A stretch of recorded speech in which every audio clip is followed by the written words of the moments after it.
Hey, oh, I caught you right in the thing. Hold on, I'm still deaf and can't hear. Now I'm good. Hello. Yeah, what's up? Oh, Go mute I this. put on some black and gold and some red and my grandma's old costume jewelry. So obviously I'm ready for uh, a, a 1920s esque Call of Cthulhu game. Hell yeah, and I'm dressed in an athletic shirt. I Yeah. really need to get into it. Look, I'm just an over fucking achiever. No chill. I have no chill, but I'm gonna put my glasses back No on so I chill. can see to read. But I had to at least start with like my really good aesthetic. Look at that gold. Look at that shimmer. Look at it. Look at it. I even did an ombre on my lips. Look at this costume jewelry. Hold on, move my headphones. Look at this shit. It's a clip-on earring. Cause they didn't play around with piercings in the 1930s, 40s, whenever my grandmother probably bought these. What's up, Jake? Um, yeah. Weird question. Uh huh. Can you like pop out chat so I can just see chat? I think you can, right? On Twitch? Yeah, I just want to look at chat, but That I do not know. eh. Jake says yes. I can't help you though. Um, Oh, here we go. I'm gonna Found it. turn my heat Found it. blanket on. Everything is fine. I got Everything's fine. I'm gonna dye my hair tomorrow, so because look how late. orange my roots are. Oh And wow. this light. This light makes it really bad, but the blonde is coming through. Just make it so crazy color-wise, even scalp, everything just I stays. mean, my scalp pretty much stays blue for like a week after I dye my hair. It gets pretty stained. Uh, oh, okay. My mom just called me. We can, I mean, if you want to mute and talk to her, you can, because I have Okay, announcements. I'm gonna do that. Yeah. Hello everyone. My name is Taylor. I am the keeper tonight, GM usually for Cyberpunk TechnoShock, our Cyberpunk Red campaign, which will be live this Friday at 7:30 p.m. Central Time. So come here to see that. Um, as well as what else is happening this week? God, now I've just forgotten everything. This is happening today. Obviously, we're here. If we do not finish, we're going to just play for a couple of hours. If we don't finish, we'll continue this the next Tuesday. Then we have Thursday night. We are going to just sit around and play video games and chat. So come join, come hang out, come talk with us. I haven't quite decided what I'm going to play yet. I've been going through my library trying to find something that I've been wanting to play that isn't like overplayed, you know? So, what else? Oh, apparently Lewis and Blair are gonna start Minecraft mornings. They did it this morning. It was hilarious. They're going to play it again tomorrow morning. They're going to hell. So that'll be fun. Watch that. Blair's never played before. So she's learning at the age of 27 from Lewis. It's entertaining. And then next Friday will be episode 2 of Doom of Annihilation that Jake is dungeon mastering. And then I think that is kind of it on the horizons for the next couple of weeks. I say that's kind of it. That was a lot. So we're doing a lot of fun stuff. If you don't want to miss out on all that fun stuff, social medias. Every person that's a part of Con Saves is down below in the information area, as well as follow us at the Con Save, Twitter, Instagram, YouTube, TikTok. We haven't posted TikTok in a while. We'll come up with stuff to put there eventually. Um, James does that at Shame Watch Pod is awesome. Talk about guilty pleasure movies that you hate to love. And then bi weekly in the Shame Watch feed, I get to be a part of Game Watch, in which we talk about video games. And that's super fun. I think the one coming out we record in advance. I don't remember what the next one is coming out that we talked about. I think it was talking about Metrovania games. I think that'll be the next one that comes out. So, go listen. Are you done? Because I have nothing else to stall with. Yeah, no, I was trying to get off the phone as fast as possible. Okay, cool. Yeah, we just are. I mean, obviously, if anyone has listened to anything recently of Shame Watch, then you'll know the slight Vin Diesel, not obsession, but they did a whole month of Vin Diesel movies. And so obviously we have to talk about Arc too, because Vin Diesel's in it. So we got to continue along with the theme. Right. I forgot about that. Yeah. So, talk about that. We talk about all sorts of cool stuff. So go take a listen.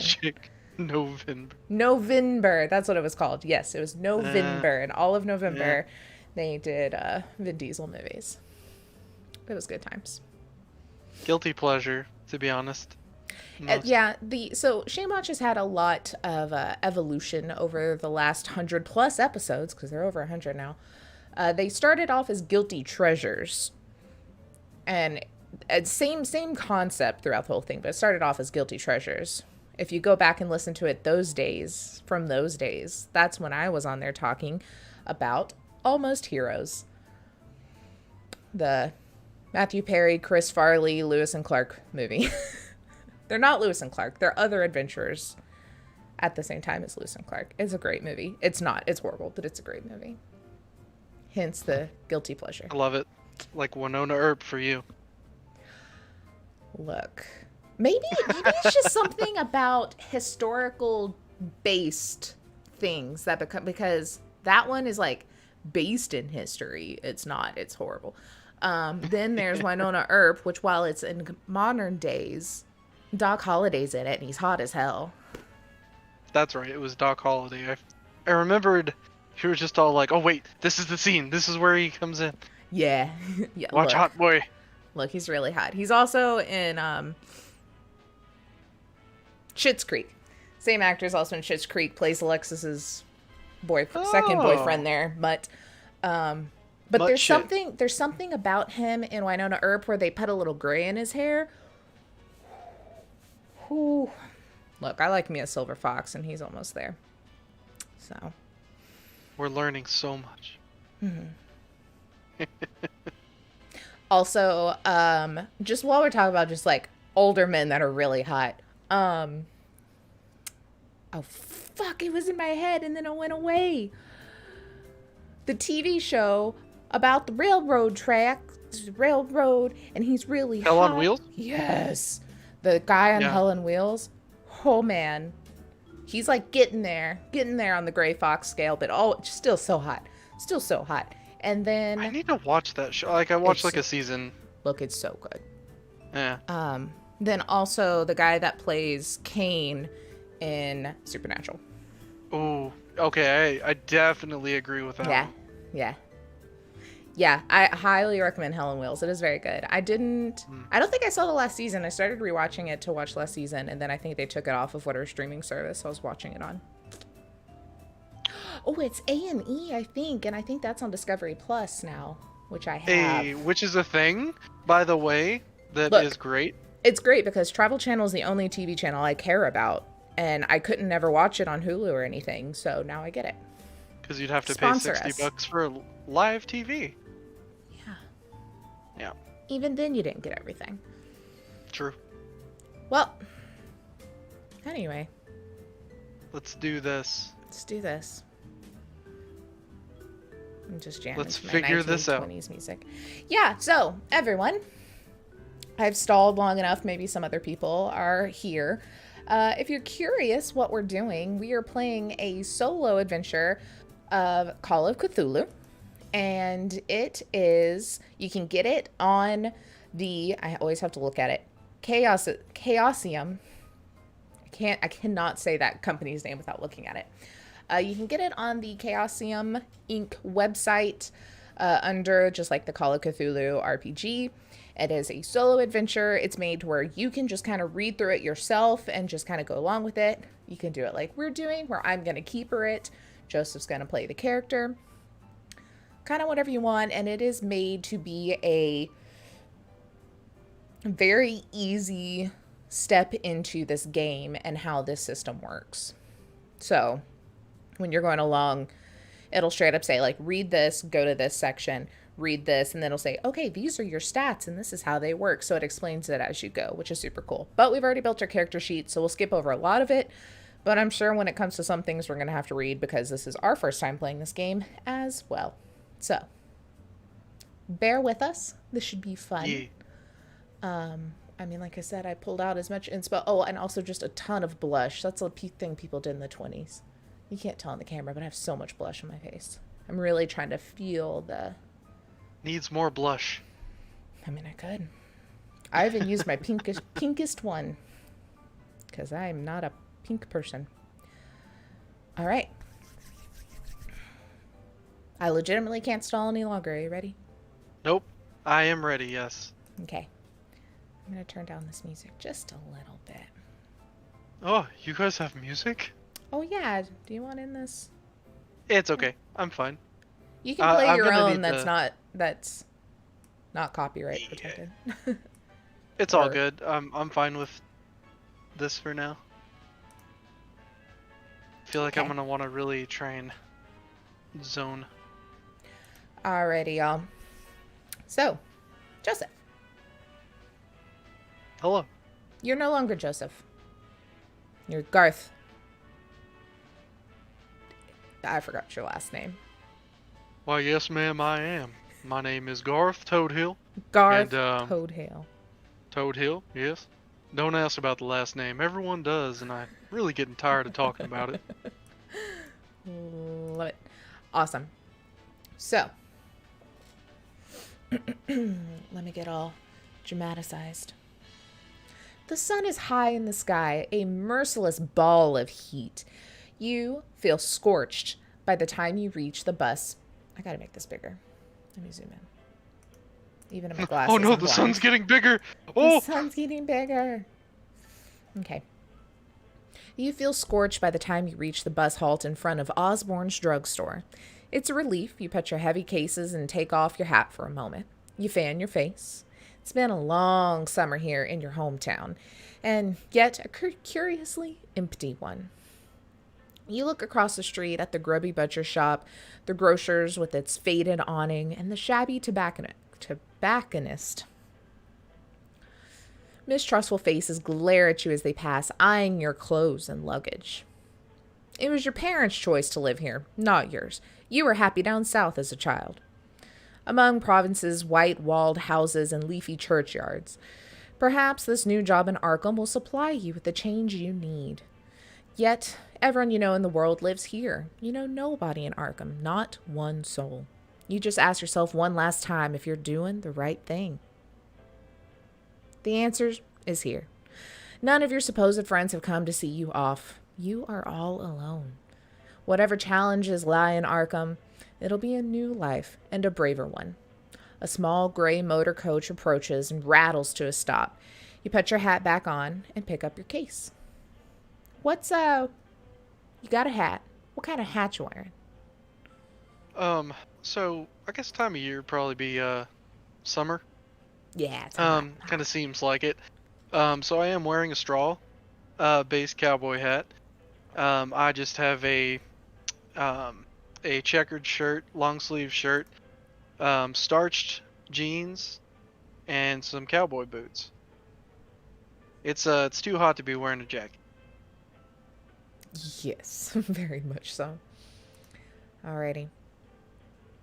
Two young men with sullen expressions alight from the coach. One looks you up and down before heading away. The driver also steps down, glancing at you before crossing the road to visit the tobacconist. When he returns, he's rolling a cigarette between his yellowed fingers. He's doing it a lot. He gives it a final twist and examines you as he reaches for his matchbox. He's a thin man in his 50s, dressed in a stained shirt with a bus company emblem on it. Yet his eyes are sharp in their dark sockets. Where to? Yes, sir. So I'm heading towards Arkham. Arkham, okay. So you show him your ticket. It's for Ossipee. From there, you'll connect to Rochester and Portsmouth before the coastal line to Newburyport. Look, another Bury. There's Burys everywhere. We Damn must be in Burys. the north. There's Burys. They're like, it's funny. I actually haven't seen one berry up here. I don't understand that. They used them all for the names. And then finally, Arkham. You should be able to afford the rail ticket for at least some of the way. Otherwise, this will be the first of many long bus trips. He kind of scratches his head, and he lights the match and puts it up to a cigarette, and in flaring as he takes a big draw of it. He exhales and gestures to the back of the coach. Luggage rack's up there. And this is where it would explain to you your stats. But guess what? We did your stats. We're at the starting screen. the new playthrough. Yes, yeah. There's just Garth just sitting there slightly swaying, and there's numbers. There's a guy smoking a cigarette watching my face change about 18,000 times. And he's just like, this never gets any easier. Yes. All right. The driver smokes and watches as you drag your cases to the back of the motor coach. The rack is set inconveniently high on the vehicle. You get a grip on your heavier case. And, Joseph, Garth, what is your size? Size is 50. Dang. I don't know if we're asking for that, so. Yes. Yep. So, Okay. Your size. The driver sits there continuing to enjoy his cigarette, watching you with keen interest as you struggle with your cases. You grit your teeth and you heave for a second. Ugh, and you get it up in place, and you go for the second one. And you get it all tied up there. Perhaps maybe the residents of Arkham are going to have some better manners, as this guy's just sitting in the back, just kind of like scratching his belly and like taking a drag, just looking you up and down. Well, I truly appreciate your help there, partner. It's been a long day. And he flicks his cigarette out in the gutter and kind of digs into it with his heel and steps into the coach. And the engine coughs into life. You board, grateful that you will be the only passenger for the initial part of your trip, at least. You look around. It's nice and empty. With mixed emotions, you watch from the window as the tired avenues of your old home slip behind you, receding into the distance. For a few minutes, you can still see the church spiral over the brow of the low hill. Then the road dips, and it too is gone. Arkham's your new home, and you'll travel there and make a new start. This is where it explains your sanity and your power. Okay. It's just divvying it up. Yeah. So, you're sitting there. What you doing? You trying to doze off? You just kind of relaxing, looking out? What's your demeanor? Well, so Garth, having been on plenty of these, going around the world between helping his parents on the cattle drives and stuff like that, more likes to pass the time and not waste time, and he pulls out some of his books that he hasn't finished up that he found recently overseas within the past 2 years. He's got a few of them. Okay. So you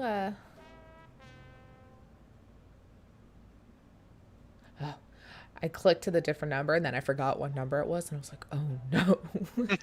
I panicked for a second. All right, so you start kind of reading and looking through your books, and the coach putters along the countryside. At first, the interior is stifling, and your stomach lurches with every bend in the road. It's hot. It's humid. You're trying to read. It's just not sitting well with you. However, the driver opens up his window, and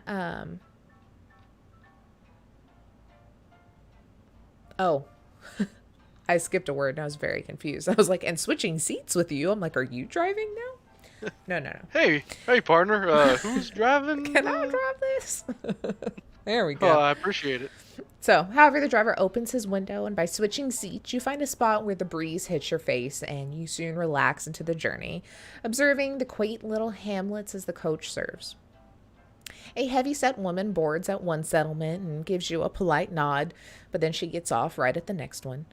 The road rises a little, passing cornfields and orchards. The leaves are turning, and the trees are alive with glorious reds and golds. You have just begun to doze as you're going through your books when the driver takes a tight bend at speed. Whoa, Okay. whoa. Takes a tight, you're kind of, you got your books in your lap and you did that just kind of like dad in a chair, like starting to fall asleep thing. I'm awake. All right. So now you must make a roll, sir, Oh, shit. First roll. on your decks, please. So roll Okay. the 10-sided die. You know, you're doing a percentage, so you Mhm. need a 10 and a 100. Okay. And use your one value for the 10, so one for the units. Yes, we know how those work. So yeah, go ahead and roll a D100. 45. Okay. How does that compare to your decks? Higher, lower, or equal? Higher. Okay. If you rolled greater than your decks, you have failed. Ah. You want to be lower. That's why you want a Be higher lower. number, because you want to. It's like Cyberpunk. Okay, I see. Okay. So So it's 15 higher. cool. A desperate yell awakens you as you're kind of starting to doze, and you feel yourself slide from the seat as the driver spins the wheel in the motor coach. Why is that so hard for me to say? And the motor coach plunges off the road. Too late, you reach for the seat in front of you and you fall into the aisle, and your ribs crash against the edge of the seat opposite of you. Breath rushes Damn. out of you and the coach stops with a thump. Your driver leaps from a seat and into the road as you sprawl dizzy in the aisle. You hear a string of incendiary curses outside.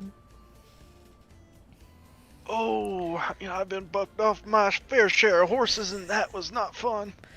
The driver kind of leaps in or climbs back into the cab, and he sees you on the floor. He looks concerned, and he kind of comes over and he helps pull you up. He's like, "Here, let me help you up." Oh, I'm sorry. Wow, what was that? As he pulls you up, you can see out the front window now, and you see that a Fordson tractor has stopped in the road, and he had to swerve to go around this object right here on this curve. He didn't see it coming up. Sorry, all them fields, and he has to pick this road to park on. Are you all right? Yeah, I'm good. Are you okay? Yeah, I'm real sorry about that. Oh, You would no, think no. it was a curve. He might at least gotten off the road a little bit. I know a lot of people drive here, but, I have to go up and down this road every day. He should be used to cars. Well, let's, do you mind if I go check on him real quick, or are we getting going? Oh, no, he's fine. I didn't hit him by any means. He's just sitting over there. Oh, okay.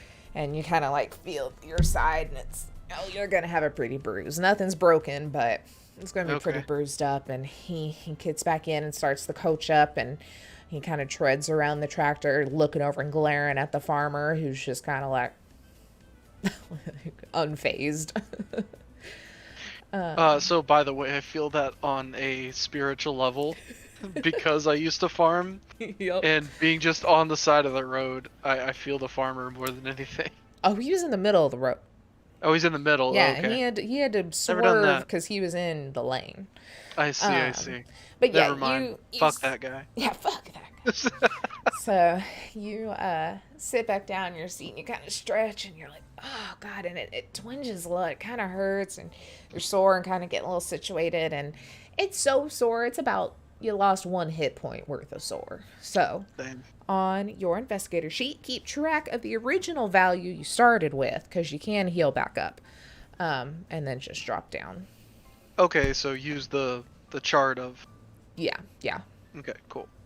All right, gotcha. Oh, also side note, because I just looked at them, I realized why I don't like these Why? as much. It's because every single one has half yellow, and I don't like lemon flavored candies that much. And all of them have a half yellow except for the blue and orange.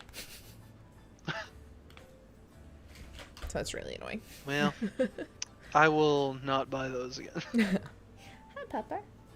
Alrighty. So, now we go to this number. You resume your journey. The driver takes the curves with more caution than before this time, and he glances over his shoulder at you a couple of times, and after a little bit of silence, he's like, sorry about before. That fellow was dumber than a hog. I'm Silas by the name. We have not actually met. What is your name? So I'm assuming maybe I was sitting, whatever seat it was. I'm leaning like this, reading my book, kind of stretching out that peruse. I lean back over a little bit. Oh, nice to meet you, Silas. My name is Garth. Garth, all right. You kind of, he's still looking. You can tell he feels a little sorry, and that this accident was at least as much Silas's fault as the farmer's. Probably, the farmer shouldn't have been in the road. He shouldn't have been taking the curve so fast. Yeah, but it doesn't seem shrewd to antagonize the man while he's driving you in the middle of nowhere. The coach turns into a narrow road which weaves uphill through the woodlands, and Silas is becoming pretty chatty. He's like, you going to Arkham, eh? Can't say I've ever really heard of the place. Went to Boston once. Didn't like it. Too much hustle and bustle. You got family there, or a special someone waiting? What you do? Well, actually, I have a job up there that I'm gonna go work on. But not much else that I really know about it, for the most part. But I want you don't worry about what happened before. It's I'm just glad everyone's okay. Well, I appreciate you. So, you said a job, eh? What's your line of work? Well, so I kind of just deal with older things, mainly books. I like things from a time far before we could think of them. I like to kind of see, what they've done in the past. Way back then. Cora doesn't play with her freaking squeaky toy until we start streaming. Yep. She's coming closer.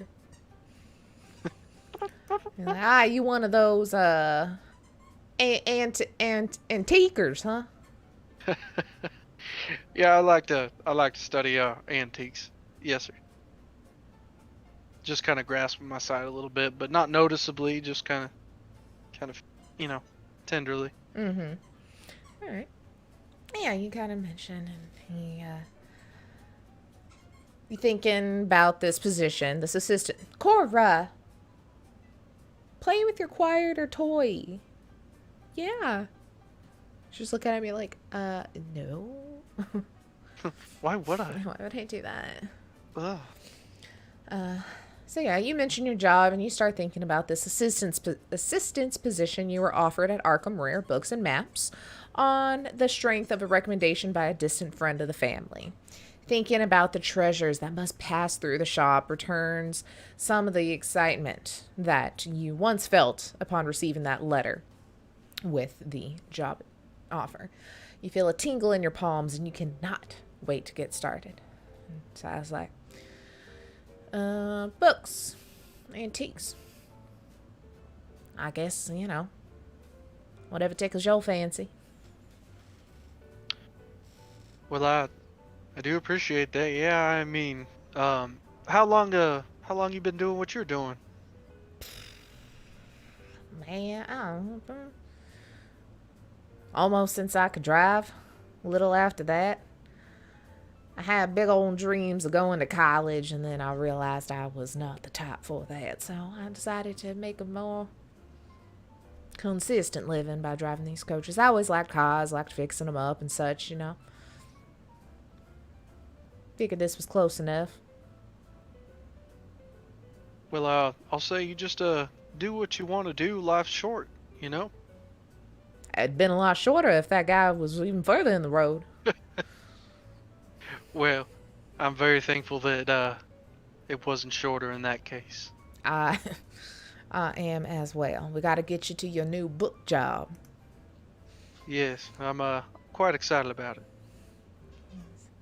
So, conversation kind of wanes off. You look back to your books, and He doesn't have much more small talk, and you start to realize that Silas hasn't made a stop since the incident with the tractor. And the motor coach is winding its way uphill, and your thoughts are interrupted as the road crests a ridge and you are treated to a magnificent view of the vista below. A creek snakes through the valley, breaking the rich autumn palette of the tree line. In the distance, the white mountains rise into a hazy cloud. There's no settlement, not even a cabin, as far as the eyes can see. Birds drift through the treetops, and you can make out what might be two white-tailed deer lingering about in the water. Perhaps, you think, maybe moving to the city, or perhaps you're making a mistake by moving to the city. Could you survive on your own in this lush wilderness? It just had some like instructions, but they weren't italicized, and I was about to be, you have a base ability in most skills. But yeah, you're just looking out upon this gorgeous scenery as the motor coach rattles on through the hills, and Silas lapses into silence. This guy... She will not. She just... Okay, she dropped it. I'm gonna eat For the now. one good gummy worm. Okay. The last gummy. So, the motor coach rattles on through the hills and Silas lapses into silence. Hold on. Hi guys, we're gonna take a quick break so I can eat a gummy and we can steal all of my dog's toys that have squeakers in them. Because she is on it today. I say all of them. Only one of her toys has a squeaker in it. And she decides to play with that one every time we stream.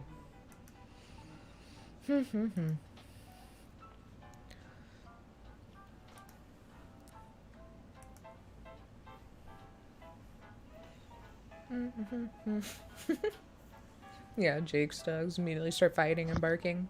Yeah, I saw that earlier.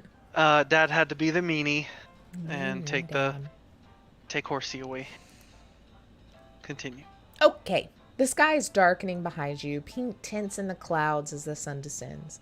Finally, a welcome sight comes into view, a settlement on the crest of a hill. This doesn't look like the pictures you've seen of Ossipi. I don't know. But perhaps you can persuade Silas to stop while you stretch your legs. Minutes later, though, as you have that thought, a harsh stuttering from the engine interrupts your reverie. Silas frowns and, oh, goddamn, kind of messing with the gear stick. The motor coach falters in its ascent. Silas utters, more goddamn piece of shit car. Everything all right up there? He kind of utters a curse you don't even recognize and grinds his teeth, struggling at the wheel. He's like, no, we're fine. You seem to inch up the hill until you reach the first buildings, low dwellings constructed from a rough red stone. Silas wrestles the coach into a small bay off the road, and he scrambles from his seat and makes for the engine compartment. So here you have two options, and you get to pick one that you would like to do. One, okay. You can do a drive auto check to see if you can help him decide or decipher what is wrong. Or you can do a psychology check to see what's up with Silas and why he seems to be muttering in unknown curses and acting so standoffish, I guess. Okay. And the first one was what? Either a drive auto or a psychology.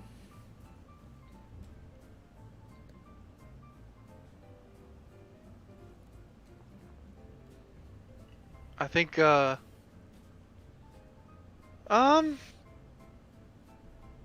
think I'm gonna, I respect privacy, so whatever's going on, if he wants to tell me, I guess he will. I don't know him very well, so I'm going to try and help see what the issue is. I've never been good with that, but I'll try. Okay, so you hop up and kind of look at the dash and look at what the readouts are saying and walk around towards the front of the bus. Go ahead and roll.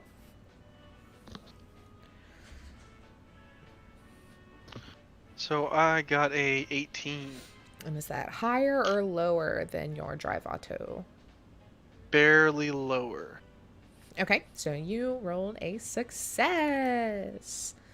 So, Nice. the grinding noise you heard could, of course, indicate engine trouble, but they also seem consistent with bad gear selection and incorrect E-clutching. It seems highly unlikely that an experienced coach driver would suddenly get this wrong, even after a long day's drive. If this is a ruse to make you spend your time and money in the local shop, Silas will be sadly disappointed in your purchasing power.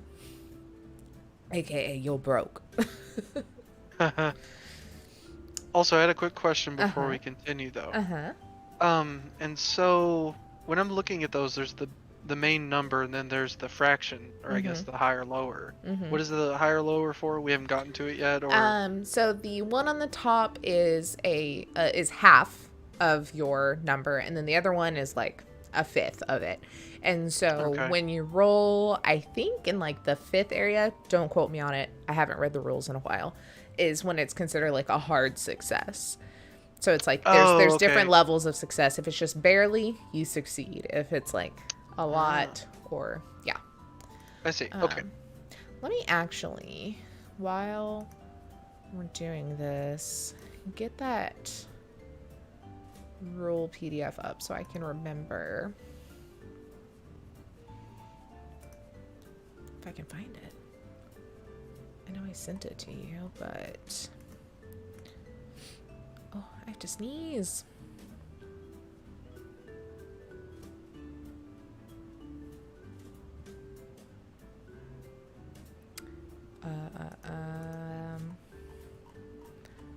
Hold, guys, as I scroll through the ungodly amount of DMs between me and Joseph to find this thing.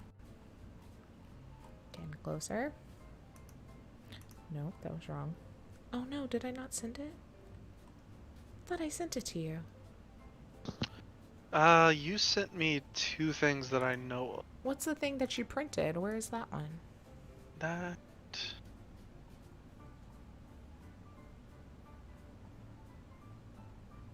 Hold on. So, if I remember correctly, it was the second one you sent me. That's just the character sheet.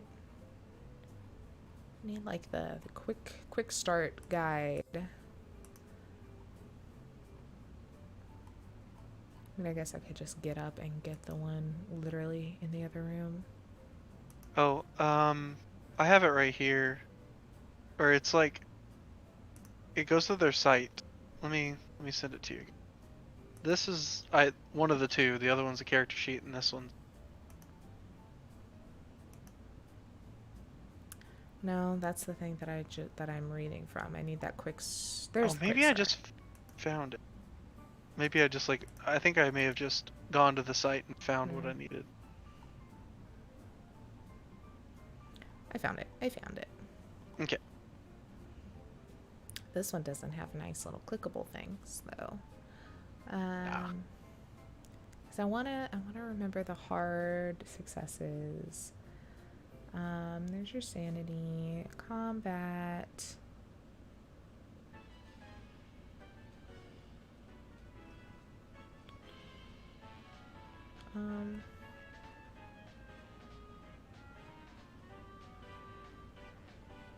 I don't know. We'll look. I guess we'll just not fuck with that because it's not easy to find.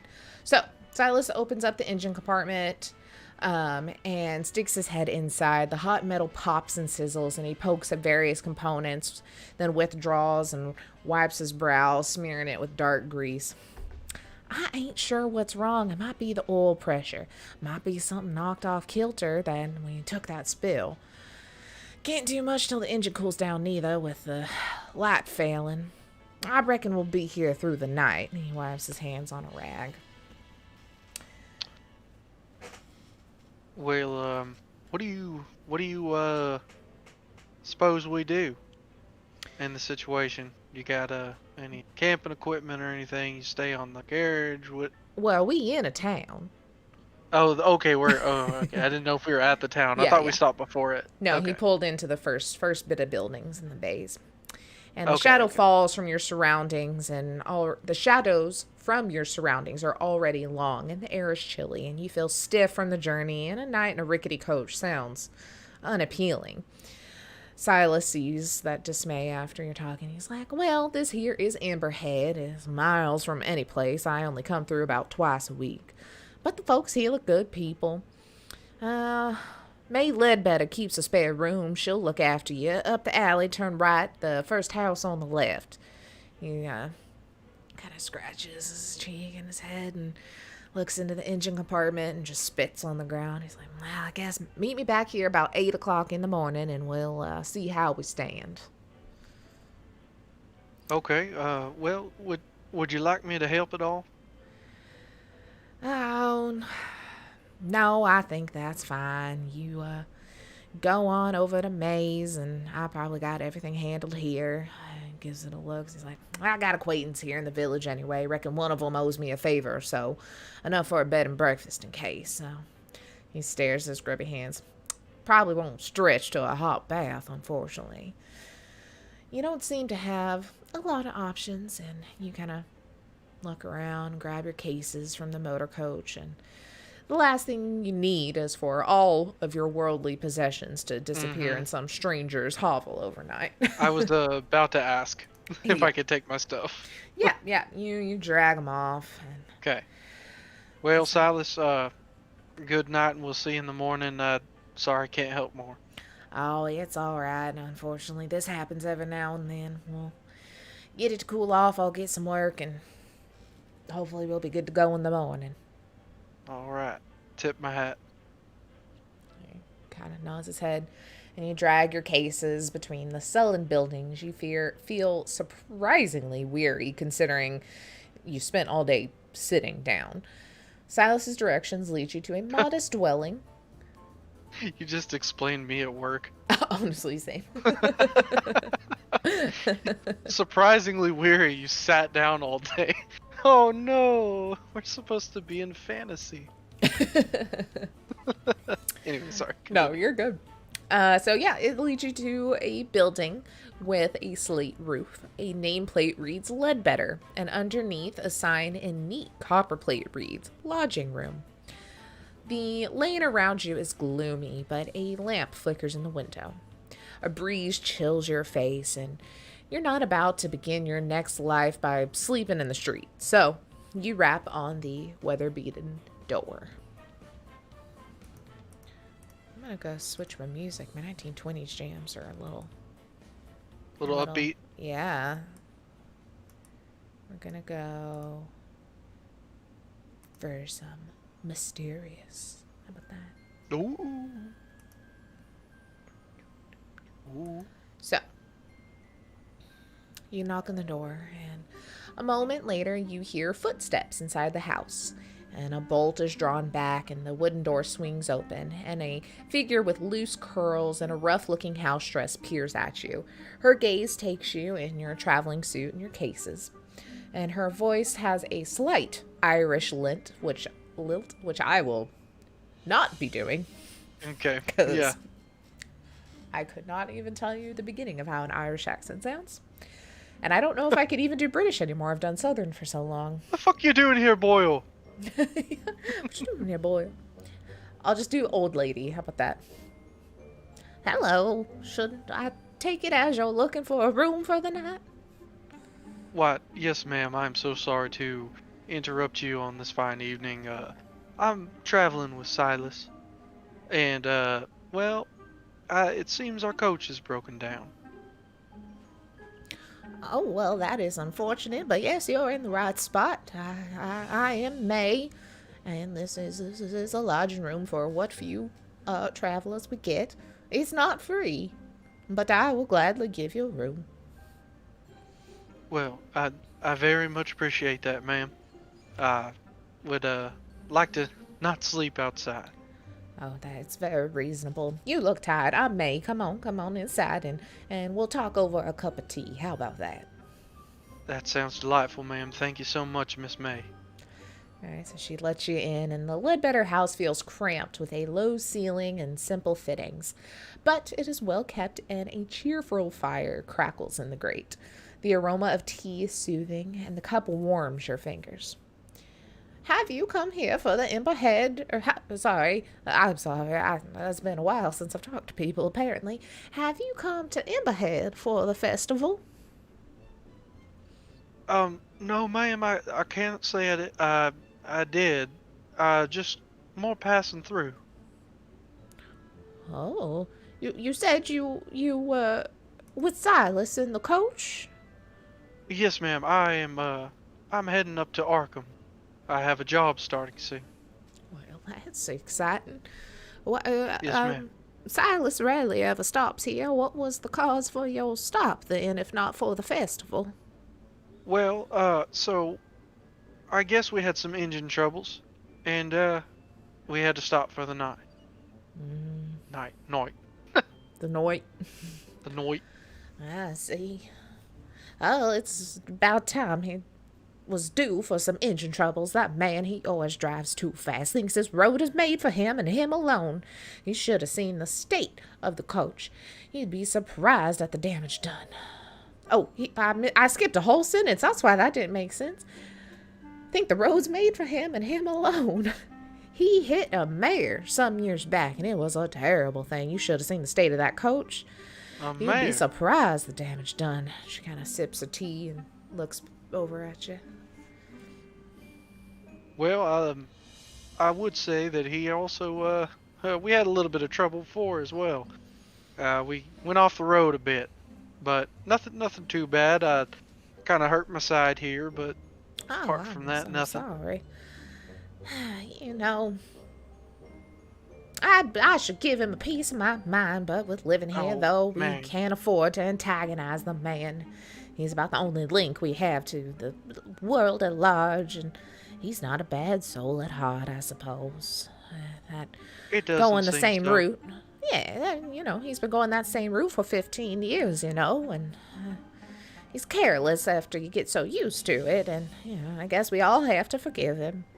I'm sorry for speaking out of turn. Well, I would say that, 15 years on the same road would make your hide a little leathered. She kind of sips her tea, and she kind of goes silent for a long moment, just kind of looks past you in the corner of the room, just looks past you, like into the corner behind you, and just then looks back over at you real quick. She's like, but you didn't come here to listen to me blather, and you must be hungry. Can I rustle you up a bit of stew, or how, how would that be? Any more tea? Well, that would be mighty fine, thank you, ma'am. Some stew sounds great. Alrighty, well, let me go grab you some. And she kind of goes off, and I'll say she mentioned the rates as well, and it was nothing to bad eye at. It was easy. You accept it without hesitation, and the room's small but comfortable, and she comes in and brings the stew. It's dark and hearty, and after dinner, you've got a couple of hours before your usual bedtime. And May just kind of sits back down with you, and she's just sitting there looking at you like, I'm sorry, did you say you were going somewhere? Why, yes, ma'am, I am going to Arkham. I have a job starting soon. And then I'm pulling, Garth is pulling books out, and just the 2 books that he hasn't really finished yet. And he's just, then he just kind of puts one of the bags back down, gets the books out, looks at them a little bit. She kind of sees the things, and she's like, oh, I love to read. In her letters, my sister always asks if I'm bored living in such a small place. She lives in New York City, and she writes about how frightened she is to walk home at night. I ask you, it's just crazy. It's a small place here, but that means we have a real community. Everybody's face is known. Everybody works together. Nobody's excluded. Except those who choose to exclude themselves, of course. I couldn't live anywhere else now. And Well, she's I like, will say I've been I've been to some bigger cities, and I will tell you I'm much more fortunate to normally live in some smaller places. Like people are more tight knit that way. "You're right. Um, make a charm roll." As Okay. you're just talking to her and kind of, using your southern charm to just Ugh, ease an old every lady's heart. everything is so low.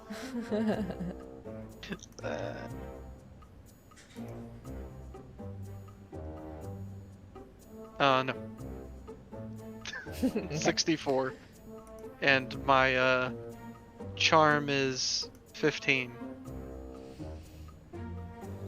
So as the hour wears on, you're amused to hear May transform into a sort of tired tourist guide. And she just kind of, oh, of course, the views from here are spectacular on a good day. Clear view all the way around. If you're a painter, you'd be right at home. I don't know. If your taste runs more in artisans, there's workshops over on Silbury Street, just at the end of here, and you turn right. They're not set up for visitors, you understand, but you'll see a real craftsman at work. And why did that song get so loud at the end? Holy shit.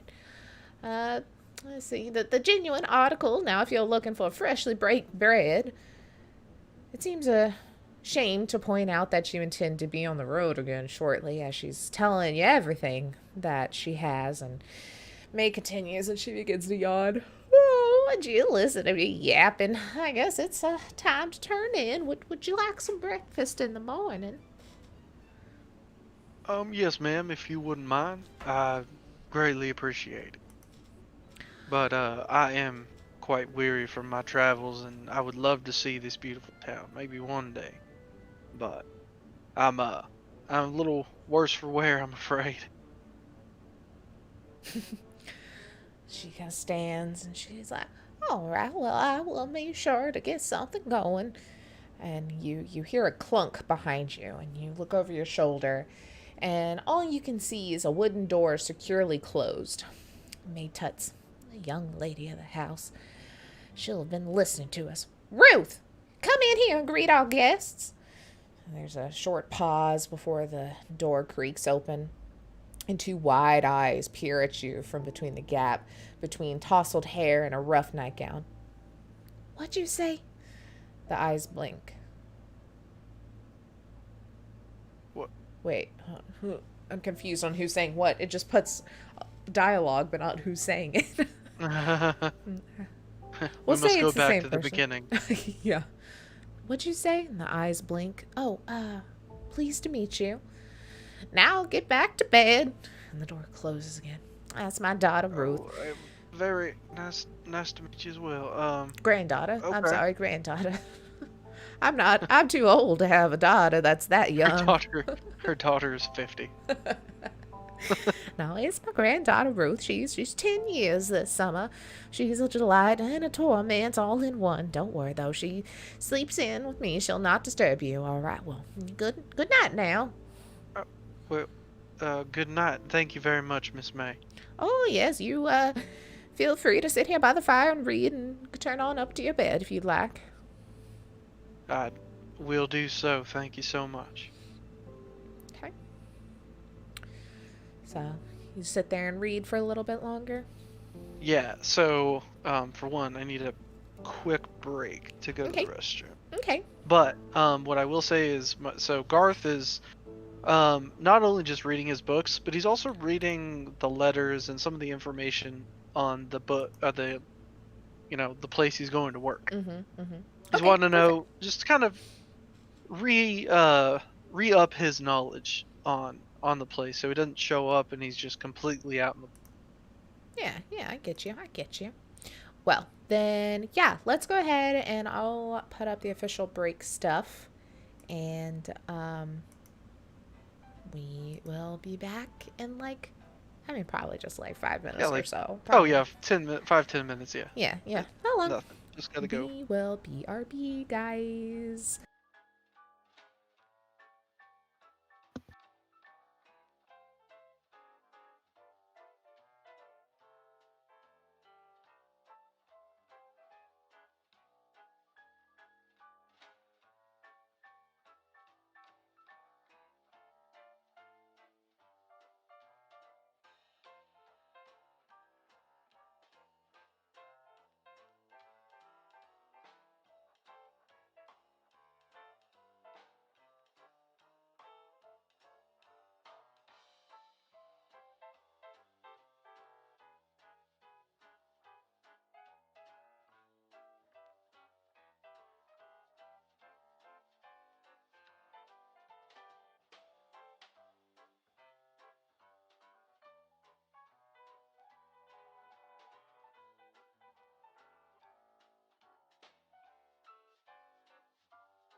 Hey, and we're back. A.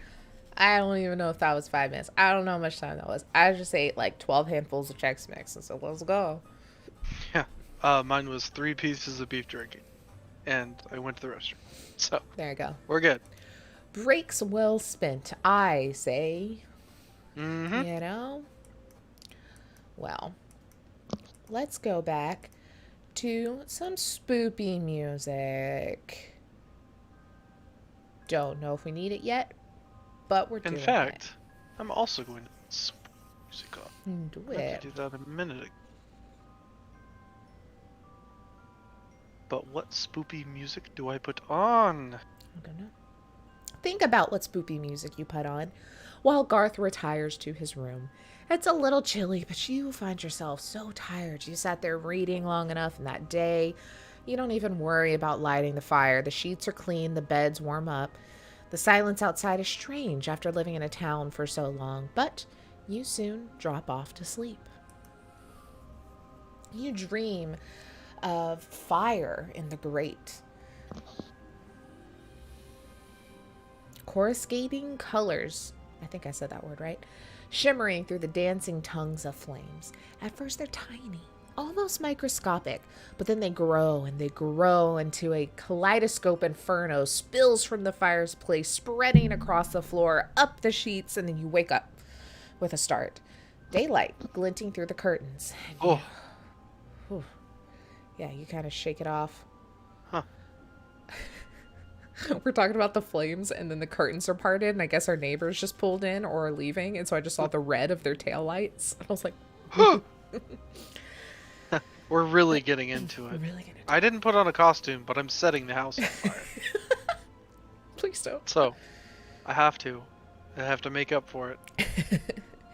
And you get up and you just keep thinking about that dream. So you walk over and you examine the grate to the fireplace, kind of blinking the sleep from your eyes.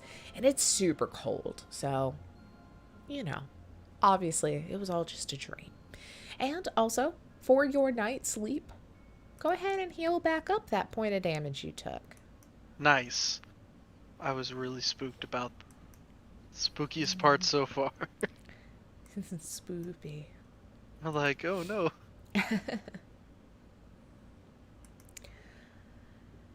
May seems to have no running water, but has supplied some in a ceramic jug for you, and you freshen up at the washstand and go on downstairs. And she's cooking a hearty breakfast, and she has left you a little piece to eat. She kind of walks over. Well, it's not too terribly much, but it's what we had on hand. There's a little bit of bacon, a little bit of eggs, some potatoes. I cut them. Cora. I cut them up. Sorry, she was scratching her stitches. Yeah. I cut them up real thin so they got nice and crispy. And then I put some gravy on it. It's very good. Well, this looks mighty fine, ma'am. Thank you so much. I was gonna give you some toast as well, but Ruth seemed to have gotten up and gotten her a snack last night, so we are out. But I made you a cup of coffee to make up for it. Thank you. Thank you very much. I appreciate that a lot. I don't know why I went Elvis there for a second. All right, so Thank you very much for coffee. Thank you very much. You eat up your hearty breakfast, and it leaves you kind of at peace in this morning. You've had a good breakfast, except for the start, a pretty good sleep. And it's about 7:30. You're all paid up, you're all packed, and you're all ready to go. And May kind of helps you with your bags as you bring them downstairs, but it's more just an act of her just being like, here you go, and like starts to kind of pull them, but then kind of waits for you to pick them up and acts like she's helping. And I appreciate it very much. I make sure to I kind of want to, as she's doing it, kind of make it feel like she's picking it up more. Yes. to be nice about it. Awesome. Well, you were quite a pleasure to chat with last night. I know there were probably more fun things to do in the town, but It's not very often I get an ear to talk off, and you have yourself a safe trip up to Arkham and a good luck with your new job. Well, with the situation what it was last night, I couldn't have thought of a better way to spend it. Thank you so much, Miss May. Oh, thank you so much. Um, Then I head out. Perfect. I think my So, character's too nice for this, and he's going to die. so you drag your bags back down the street. I mean, it's everything you own into 2 suitcases. It's heavy. And you are already tired of kind of hefting these bags. And hopefully, Silas has repaired this motor coach so you can resume your long journey. Sourpuss he might be, but the old driver seems to understand his vehicle well enough. And you pause to check your watch, still 20 minutes early as you round the final corner. And the motor coach is gone. Oh, You put the bags down and check it again. yeah, you start looking around, look at your clock, search Well, the area. You kind where of the walk hell? up and down the slope and look around the corners, and at the edge of the village you trace the long road back as it winds across the hills. 8 o'clock comes and goes. You don't see any coach. Not in the town. Everything. Well, son of a gun. He left me. And a villager kind of walks by and notices your bag. And he's like, You looking for the bus? I heard him take off at first light. He's due back in, I don't know, about 3 or 4 days. If you need a place to stay, May Ledbetter has a room for rent. Well, yes, but he... Also, yeah, Jake, you typed that before I said it. Yeah. Because son of a gun. That was pretty good. Well, yeah, he told me to be here by 8 a.m. and I was here early. And he just left. Didn't say nothing about it. Well, I stayed with Miss May last night because we had engine troubles, but... he's just kind of like walking away from you as you're saying this, but still looking at you to not be super rude. He's like, Well, I'm sorry, sir. That seems like some rough luck, but at least you know where Maze is. And he tips his hat and kind of turns the corner and walks off. I appreciate it, stranger. Thank you. I guess I head back to... Okay. So you're kind of cursing Maze. Silas under your breath. You're like, God damn. Maybe he went for parts, you know? Maybe he'll be right back. But you wonder if the old goat has stranded you here on purpose. You walk in and May's doing some laundry, and she's quite surprised to see you as you come back in. Did you forget something? Why, no, ma'am. I apologize for the premature goodbyes, but it seems that Silas has left me high and dry. Oh. Despite our time we agreed upon to leave this morning. Oh, maybe I was too premature in saying that we should give that poor man a break. That's just downright rotten for him to leave without telling you. I'm starting to think you're right, ma'am. And she kind of offers to store your bags while you try to arrange some sort of alternative transport. And you are thankful to relinquish the load, because I mean, this is 1920s. You ain't got rolling bags. You're hefting 2 bags this entire time. Yeah. Well, nobody here has anything like a car. I mean, maybe you could find someone with a horse and a cart for your bags. I could ask around later, or maybe try Mr. Winters. He's at the village hall. He'll know if anyone will. Or maybe ask among the artisans. Their workshops are first left on Salisbury Street. She kind of reaches over and kind of squeezes your wrist, kind of holds you. She's like, Don't you worry. I will not see you sleeping in the streets, money or no money. You have a place here, okay? Well, ma'am, I very much appreciate it, and I think I'll try in town to see, 'cause like I said earlier, I'm starting a job soon, so I'm hoping to make it. This seems like a very fine place, as far as I can tell, to be stranded. And he just kind of Dips his hat a little bit. Like, well, I would love to help get your bags upstairs, but quite honestly, honey, your bags are very heavy. So you go ahead and Oh, put them back in that room. I will give you a key so no one will mess with it, and they'll be safe while you go about your business. well, if you don't mind me asking, so was there 2 doors in that room, by the way? There was one in the back where she was at, or... Oh, God, the water went down the wrong way. And it's carbonated water, too, so Yeah. rest in peace.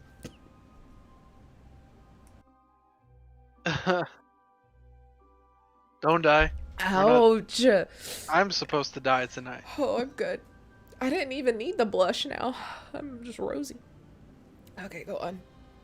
No, I would say it's probably just like the bottom floor is like the open area of the kitchen and 2 bedrooms, and then it's kind of like an attic that you're staying in. Okay, so there wasn't like another door in there. Yeah, no, it's 'cause not like whenever an you're saying inn. like she was. Okay. Yeah, yeah. All right. So, well, I take my stuff upstairs and then head back out. Okay. So you thank May again as you walk out to face the village. I'm just going to sound like May normally because my throat hurts. You're breaking up because you know what's gonna happen. So you wander the streets of Emberhead without any particular destination in mind. The village is built on a relatively flat uphill with splendid upland. A flat uphill with splendid views. To the north, This is confusing. Are you confused yet? Have you gone insane? There are no words on this. I'm making all of this up. You're doing a great job. To the north, the hazy tips of the White Mountains reach for the heavens. To the south, the sparkling waters of Lake Winnipesaukee. Lake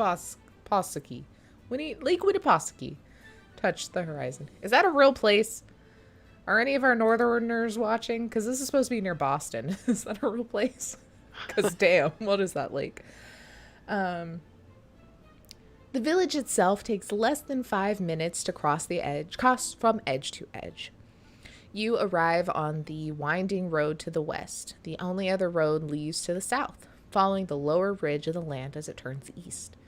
In the southwest of the village, an open, grassy space borders a ruined church, its graveyard cresting the cliffs. To the northeast, the 3 main thoroughfares meet at a raised black metal structure.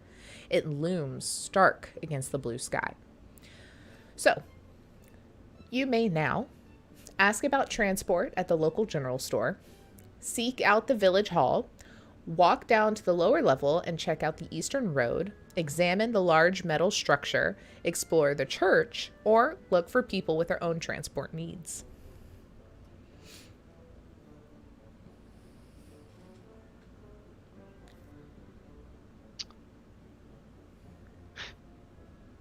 I'm thinking the town hall, maybe. Okay, so you Want to go see to if there's seek out the village the hall. most information I can probably get out of a place that's not, just asking around town. Yeah. So, the village hall backs against a cliff in the east side of Salisbury Street. It's the largest building you've seen so far in Emberhead. It is, however, locked and shuttered. You walk around it, peering through gaps in the shutters.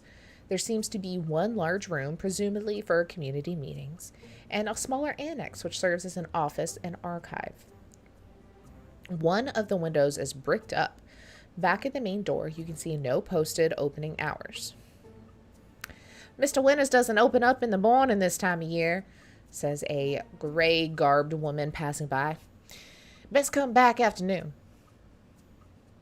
Oh, well, I appreciate that. Thank you very much. And, what would you happen to know where I could find, some people to talk about transportation? Oh, I don't know. There's no one with cars around here. Not even any phones. Best of luck to you. I ain't no help. She kind of walks off. And you've started to kind of get your bearings of Emberhead here. where would you like to go next? You still have ask at the general store, go to the lower level and check out the eastern road, go to the large metal structure and explore the church, or look for other local people who might know what the hell's going on, unlike that lady. I feel like I'm gonna go look for other locals. Also, we're gonna we're going through a small town where we can't find anything. We're in Stephenville. Yeah. So, not far from the Ledbetter house, as you kind of walk your way back on the north side of Salisbury Street, there is an open courtyard, and the rhythmic tattoo of a hammer seems to announce your approach. The courtyard is the busiest location you've seen in Emberhead. It's bordered by a ring of workshops. Some are brick buildings, some only rough huts. The blacksmith ceases to hammer, thrusting something red and glowing into a bucket of cold water. Steam. Psh, that sizzle. A weaver looks up from his loom, blinking at you for a moment before returning to his shuttle. A potter, engraver, and carpenter each work in their own spaces, exchanging friendly banter between each other. You move among the artisans, chatting about their work, and eventually they kind of, I don't know, they've all kind of noticed you. And just kind of looking at you. So I think I'll walk up to probably maybe the blacksmith, going on doing some stuff, because horseshoes. So maybe I can find a horse. Yeah. And so I just walk up and be like, good morning. How are you? Ping. He just kind of back in the bucket and kind of sits down and dusts off all the like little metal shavings and stuff from his big insulated bib. Yeah. And he's just like, oh, working hard, hardly working, whatever they say. How are you doing, stranger? I'll be honest with you, I've been doing a little better. I kind of got shanghaied. Oh, that's And not good. um Who would have shanghaied you around here? what I was that know guy's everybody. name I'll again? give him I a can't remember his name. Silas. Silas, that's what it was. Well, I was headed up to Arkham, and I was riding with Silas. But it seems that in the night, he left me here. Huh. It doesn't seem like, I mean, I don't know him too well. He occasionally takes a package to towns or whatever for me. Oh, that's no good. May Ledbetter's got you, got a room for rent if you need somewhere to stay till he comes back in a couple days. Yes, he told me about her when we got here, and she's a lovely lady, and I stayed there last night, and she says that I can stay there again. But I was hoping, I don't mean to bother you anymore, but would you happen to know anybody that has a horse that I could maybe talk to about buying something to get on the road? I mean, some farmers way out of town, but they'd be a little too far. I don't know too much about here in town. And he just immediately starts banging on like some just piece of metal. It's pretty just straight at this point. Do a psychology roll for me real quick. Okay. Wrong mouse. I had to concentrate really hard on drinking to not kill myself just then. We're good. I got it down again. So I got a 23, and my top is 40. So that is a success. Or not my top, the numbers. 40, yeah, your normal sorry. is 40, and you got Yeah. less than that, right? Is that what you said? Yes. Yeah. I'm like lost now. Yeah, it's interesting to learn the rules here. Yeah. So you ask, and he immediately kind of starts working. You're like, oh, okay, my bad. And you kind of look around, and one of the workshops is completely shut up. And when you kind of stray a little close to it, it's like right next to the blacksmith. And you kind of walk. The craftspeople become a little more awkward, and almost kind of forced and interesting. Um,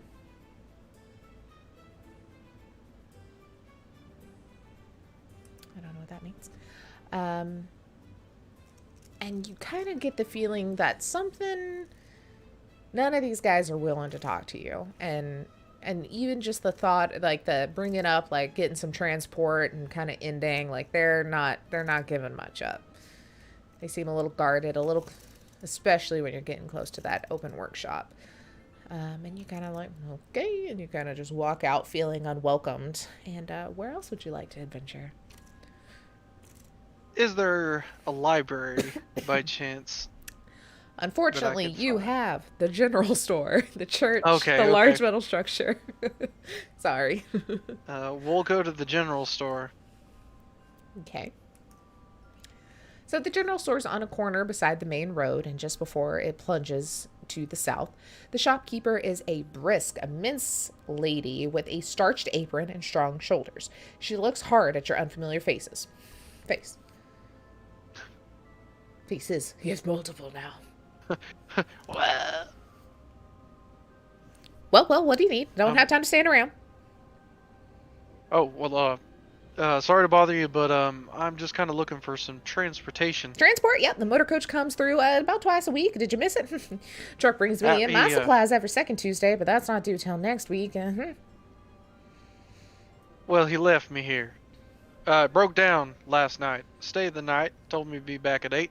And, well, he left without me. So now I'm stranded. Well, that's a shame. I mean, he comes back every 3 or 4 days, but if you don't feel like riding with him, like I said, my transport comes in next Tuesday. That could get you something. You know, May Ledbetter has a nice room that you could rent. You could stay there with her. Anyway, do you need to buy anything? You gonna be here? Do you want any food or anything of those sorts? Let's see. You have enough money to buy 1 or 2 inexpensive everyday items here. Note them down on your investigator sheet. Remember, the year is 1927. The shop stocks no weapons except a dusty hunting knife, which you may purchase if you want. Oh, what now? A dusty hunting knife. Yes. Cool. You own a hunting knife. Nice. I would say you could probably get, like I said, some foods and such, any sort of like clothing things, any sort of like flashlights and those sort of things. I'm trying to think of stuff you would need and be an investigator.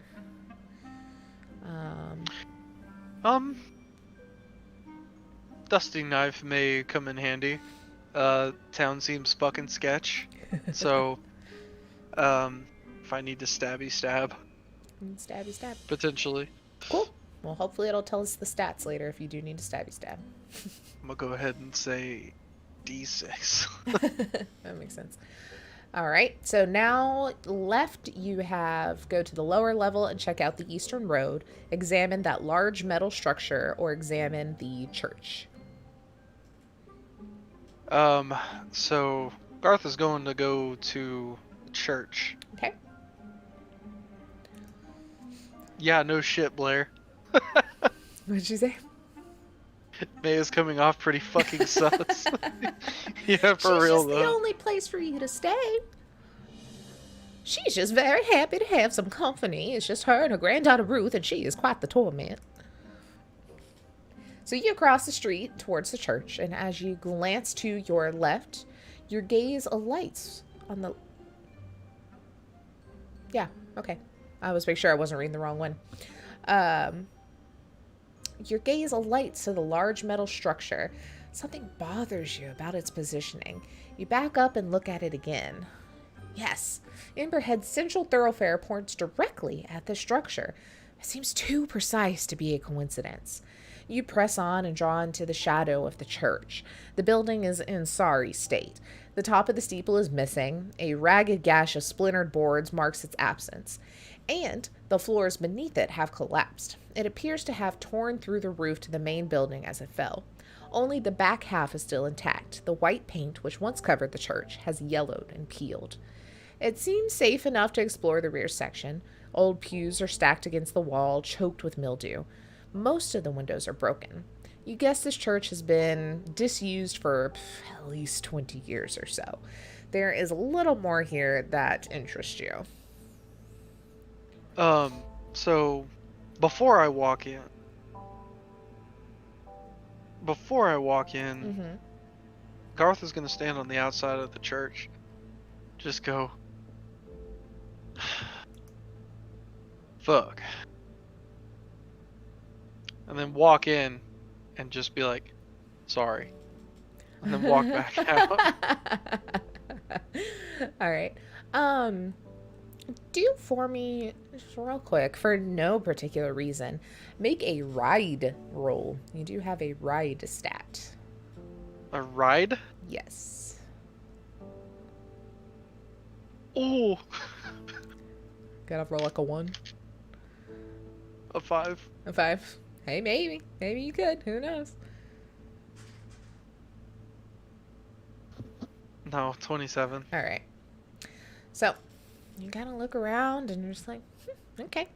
So you have that large metal structure that the main road seems to lead directly to. That's odd.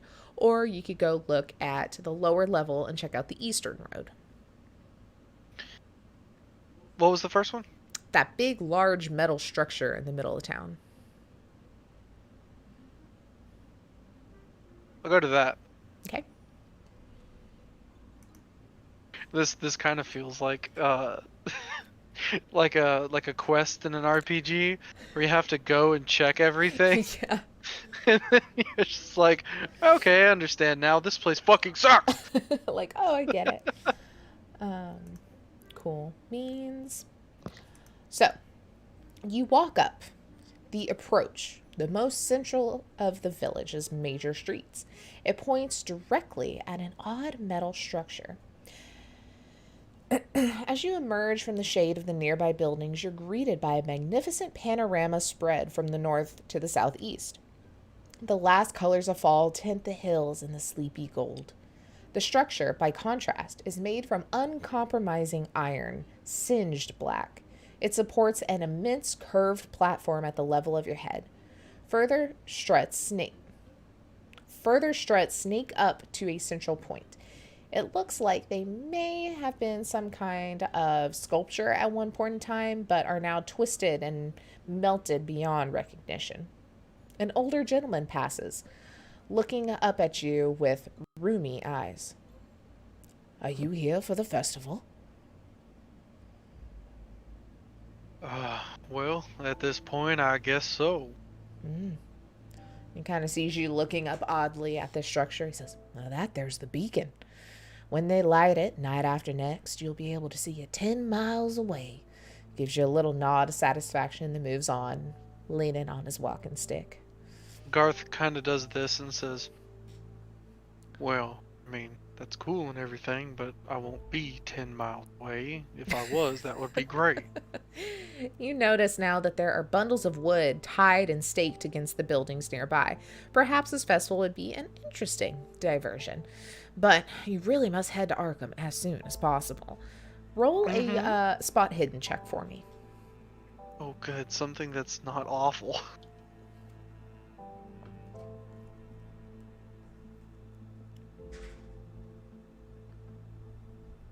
Okay, 35, which is, my spot hidden is 60.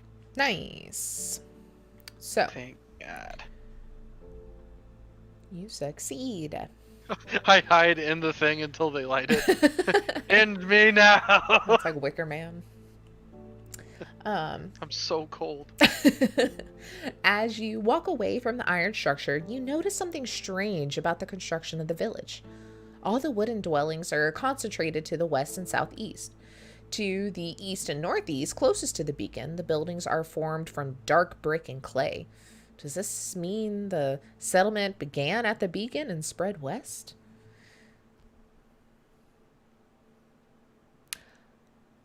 Or does that mean that the stuff on the other side may catch fire normally? And the wood stuff is on the other side. That would. I wish I would have found a book that I could read about this. So, the air is fresh, and you walk down to that lower ridge. It's the last place, and it's pretty invigorating, actually. You notice cultivated fields stretching through the lowlands around Emberhead, and among the crops, some livestock, but no horses.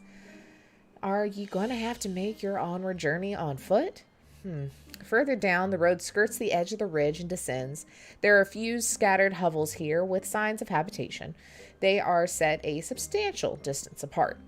As you examine them, a door opens and an older man steps out. He's wearing a bedraggled suit, but carries a piece of cloth which he tosses over his head like a hood. As he does this, he sees you and freezes. Make a luck roll.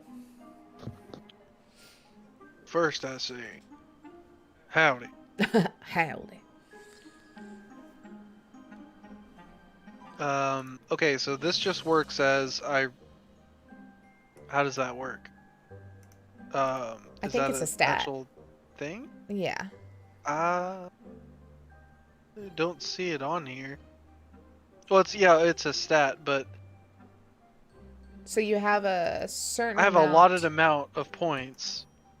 So, but it's not like on the skills or anything. So, what do I? How many points do you have?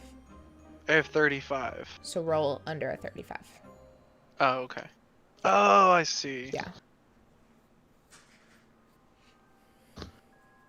29. Okay. Nice. Okay. The Good. man looks up at the village, scanning the cliff tops. You get a brief flash of his face. There's something unsettling about it. Then he turns to walk away from the road, but as he does, he raises a hand and slowly beckons to you.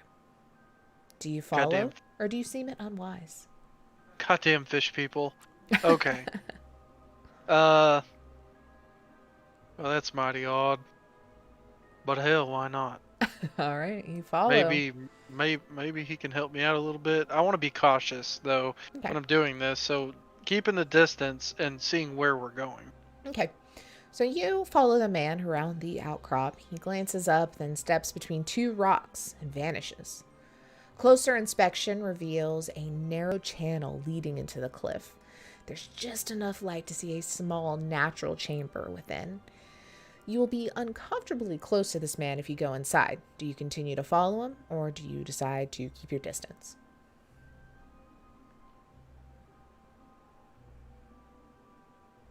Well, I can say that my curiosity knows no bounds. That's true.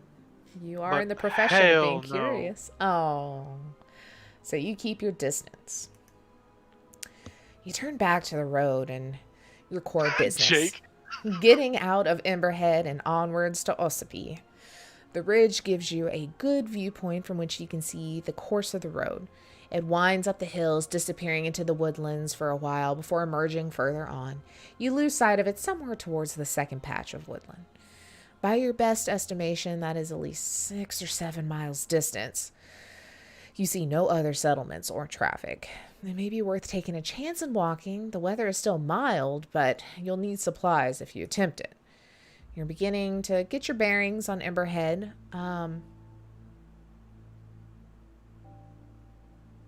I had something. Go for it. What I wanted to do was go into town and ask about the people over there in those hovels. And I That's kinda really wanted to- nice. And in a normal Cthulhu campaign, I would totally let you do that. But I know have I nothing about split? them. Okay, have I split now? Like I've made a decision and now I'm going this way? Yeah. Okay. So you've kind of hit, though, everything.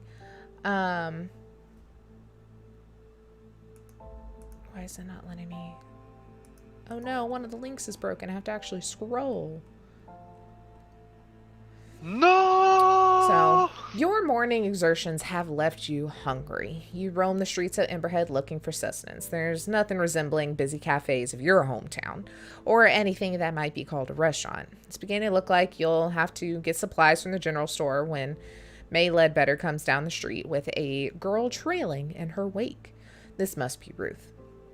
As she notices you, she races past her mother and approaches you with a smile. This is a different Ruth from the shy creature you saw last night. She reaches you, she stops, and she stretches her arm up in celebration. She looks into your eyes abruptly. The smile drops from her face, and she looks several years older.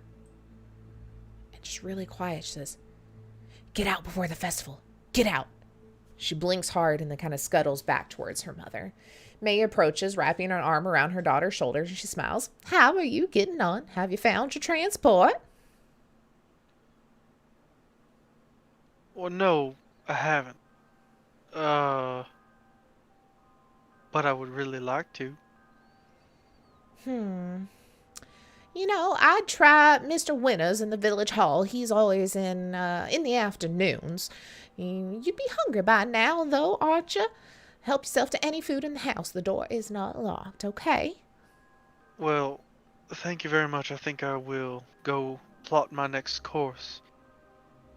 You see that Ruth has kind of scrolled herself behind her mother's leg, and she's looking at you with these eyes that implore you to stay silent, like not say anything about her. She's like, "Well, you go right ahead. The door's open. I gave you your key to the room, so you have access to your room and your belongings as well." Well, I very much appreciate that. Thank you so much. And I'd scuttle off. All right, you take leave of the Ledbetters and head towards their house. The door opens easily. In the low kitchen, you make a meal from stodgy bread and leftover stew. A little window offers a view of the mountains. If you learned one thing this morning, it was that Emberhead streets hold little to occupy a visitor from this town. But there are still about 5 hours of daylight remaining. You could take some provisions and the bare essentials from your luggage and set out in the hopes of reaching another settlement before dark, or you could ask advice from Mr. Winters. Which would you prefer to do?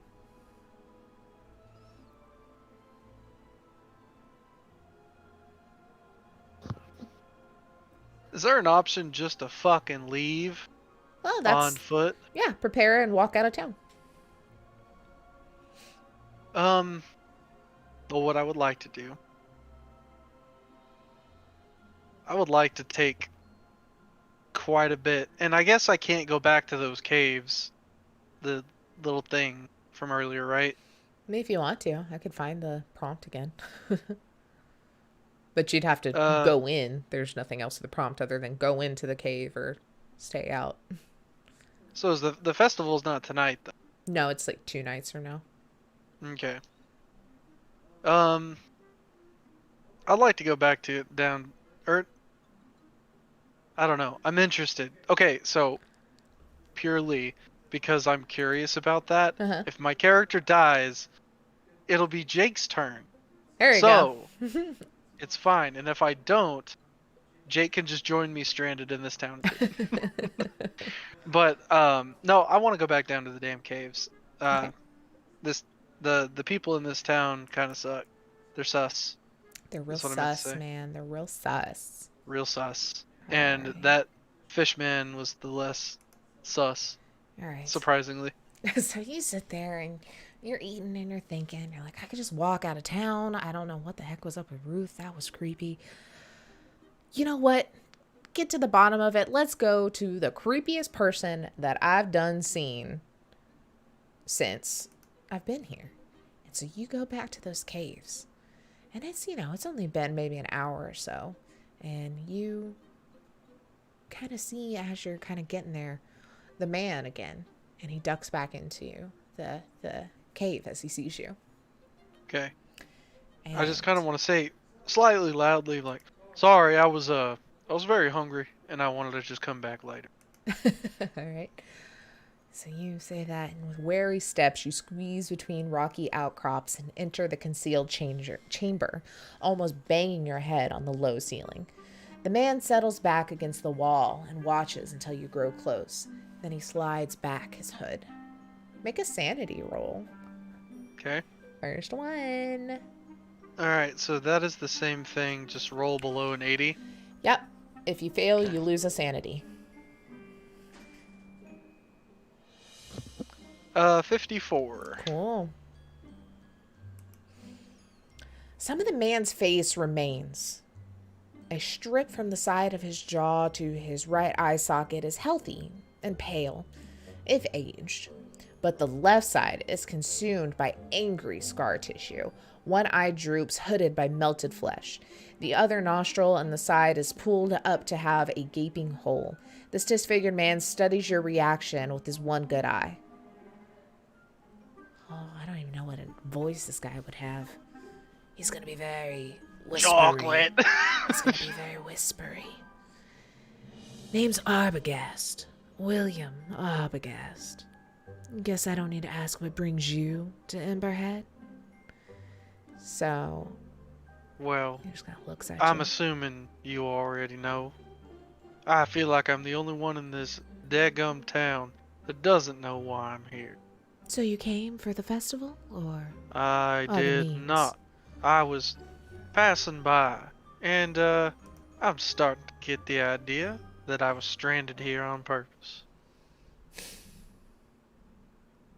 By who? A man by the name of Silas.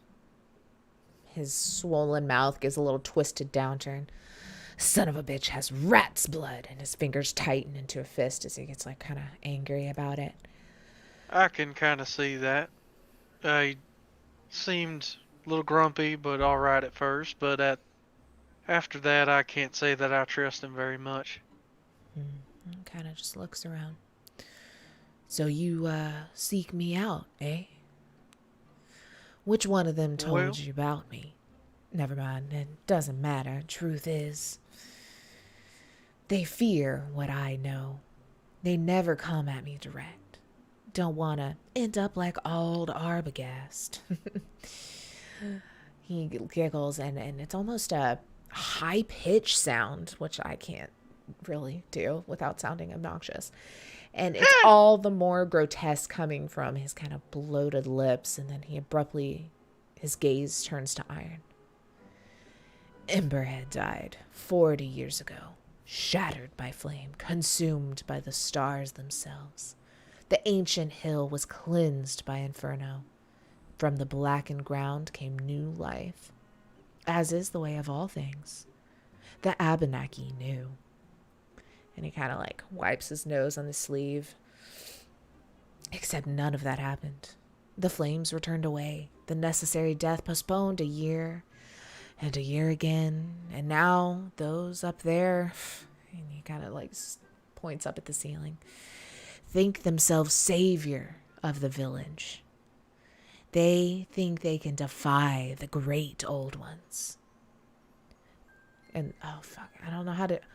What's the chant? How's he say? Cthulhu? Oh. Cthulhu? Cthulhu. Fatag. He's like, Aya Cthulhu. Cthulhu. He shakes his head. Ah. With strange eons, their lives matter less than the blink of an eye. A fierce intelligence burns in his gaze. But you suspect that Arbogast might be quite insane, honestly.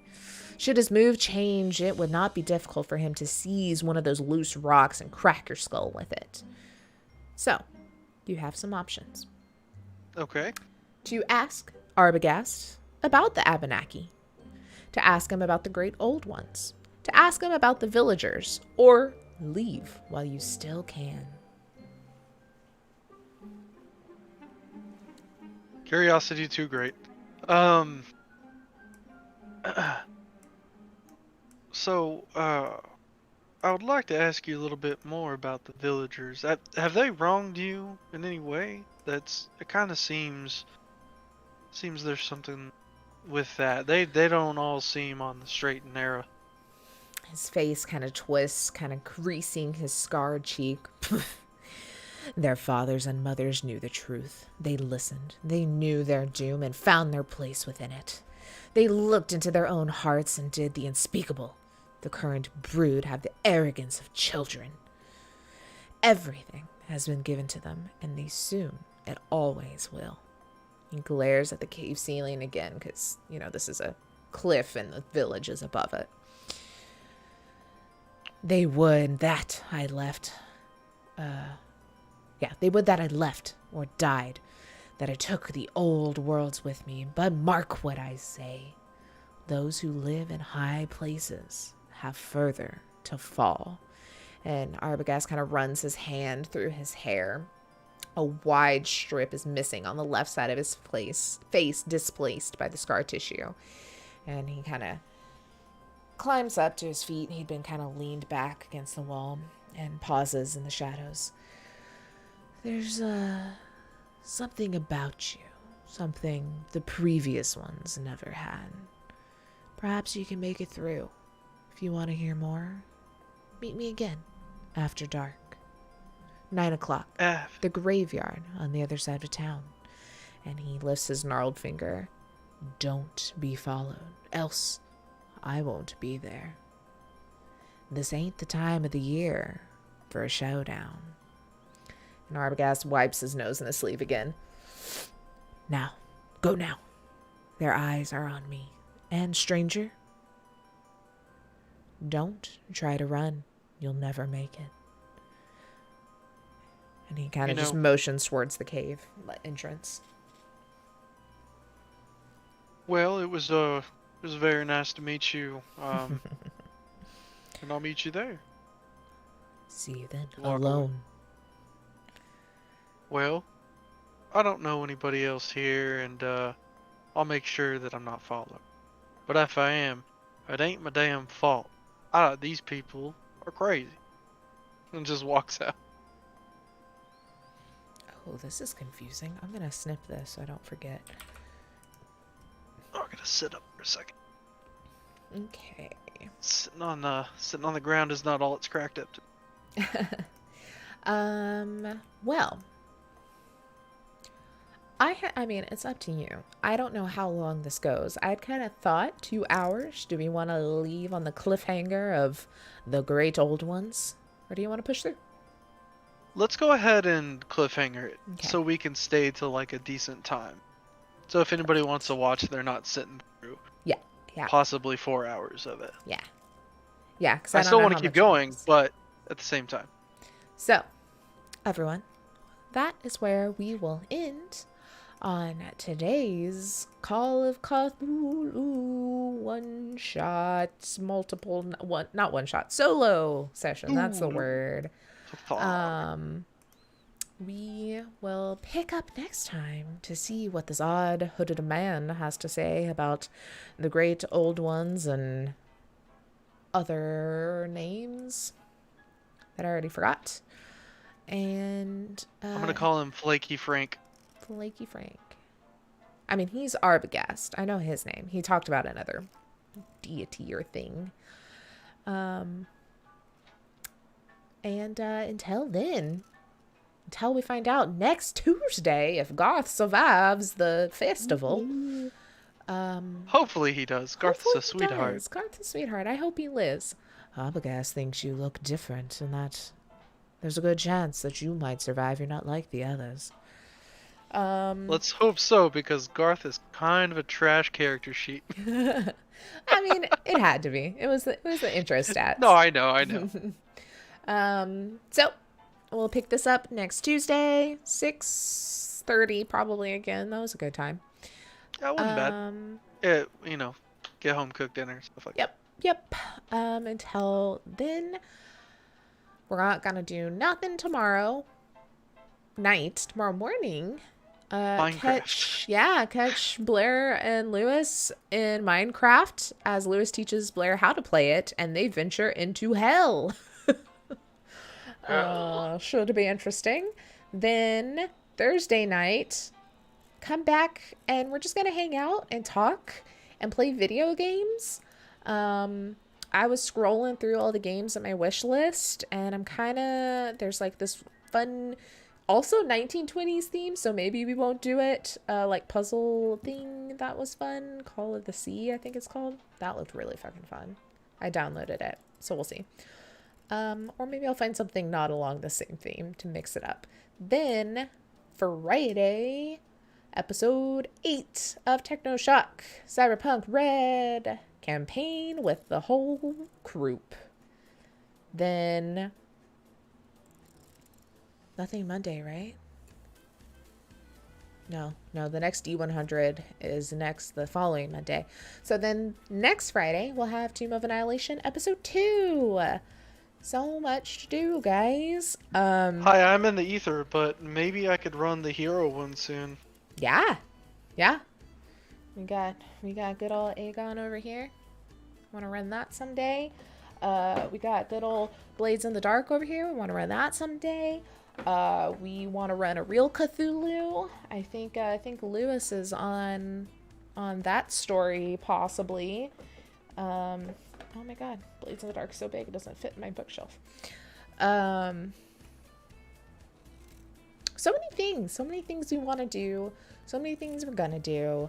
Oh yeah, Lewis is also going to run a Twilight one-shot themed only on the baseball scene. It was a bet last year on whoever got the most nat ones throughout this, and it's always Lewis, so he's gonna run one of those someday. But to not miss out on it all, go to @theConSave, Twitter, Instagram, TikTok, which we don't post on, but we will again soon. We're also on YouTube, where you can find all the VODs, plus there's VODs down below, plus all of our personal socials are down below, as well as a Discord to join our Discord. Oh, look, it's going over into Oh yeah. chat as well. And go listen to Shame Watch, because James, and then Game Watch, which is in the Shame Watch feed, which has me. And then also go to Dark Beast Dice and buy some awesome dice that Jake makes. And all the fun stuff everyone does. Yeah. Yeah. Yeah. Damn straight. That's all I got. That's all I got, guys. I feel Thank like you for the session. Oh, thanks. Taylor. Thanks fun. for going with it. Obviously, it's very railroady and it's very story driven, but it's a nice little intro. We'll get a good one soon. It's still got options, so Yeah, he's got options. that's I'm a good adding thing. a lot more dialogue than what's accounted for, so we're going with it. But oh yeah, Blair, we are everywhere, because also go watch our friends at High Shelf Gaming. They're gonna have so much cool stuff going on starting like next month, and you might see me and Blair over there for some things, because you can't get rid of us. No matter where you go, we are there. One of us, someone is always there. All right, that's it for real now, guys. Be safe, wash your hands, wear a mask, you know, all those things that I feel like need to be said. And don't be dicks, be awesome. You heard it here. Heard it here first. Hopefully not first, but you did hear it here. You should take it to heart. I'm gonna go wash all of this blush off my face. Bye, guys.